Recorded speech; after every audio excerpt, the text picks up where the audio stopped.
В республике активно распространяется сообщение о списании долгов за жилищно-коммунальные услуги. Кто автор обращения и для чего это делается, пока неизвестно. Власти уже опровергли эту информацию. Тем временем коммунальщики и администрация продолжают рейды по неплательщикам. Тему продолжит Земфира Лалаева. Вижи.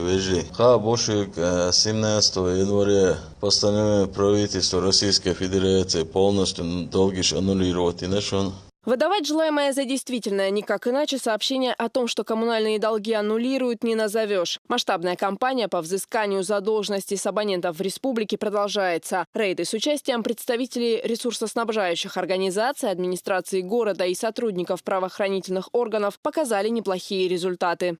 Никакого списания, абсолютно именно по газу, я хочу сказать, в нашей республике не было. Все, кто имеет задолженность за собой за потребленные энергоресурсы, за газ, люди должны будут оплачивать.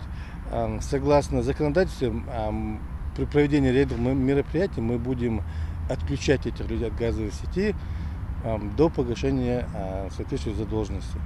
Задолженность по ЖКУ на 1 января 2016 года в одном только Грозном составляет более 650 миллионов рублей. Рейды будут продолжаться, пока долги не будут полностью погашены, сообщили в мэрии Грозного. Убедительная просьба жителям, чтобы своевременно оплачивали, не слушали никаких там глашатаев, которые там посредством WhatsApp или еще каким-то соцсетям призывают население не оплачивать жилищно-коммунальные услуги. По статистике, 5% должников – это обеспеченные работающие люди. Новая поправка в жилищном кодексе рассчитана на борьбу со злостными неплательщиками всех социальных категорий. Теперь пеня будет начисляться в особом порядке. За первый месяц просрочки коммунальных платежей долг останется прежним. Со второго проценты будут начисляться каждый день в размере 1/300 от суммы долга. А если задержка будет больше 3 месяцев, неустойка вырастет почти в 2 раза.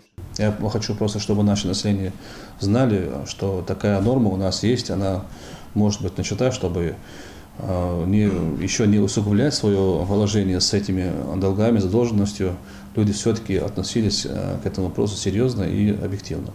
Кроме того, с нового года абоненты, имеющие приборы учета, смогут значительно сэкономить, поскольку отсутствие счетчика приведет к повышению тарифа на оплату воды и газоснабжения и электроэнергии по нормативу.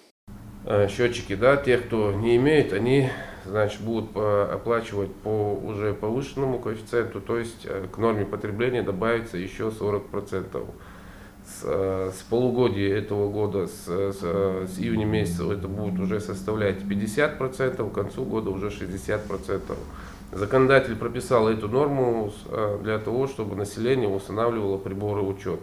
К злостным неплательщикам принимаются крайние меры, вплоть до конфискации имущества и отключения коммунальных услуг. Чтобы не прибегать к этому, коммунальщики и местные власти регулярно напоминают абонентам о необходимости своевременной оплаты. Земфира Лалаева, Зара Айдамирова, Мансур Сааев, Хаважа Мунаев, Луиза Юнусова. Новости.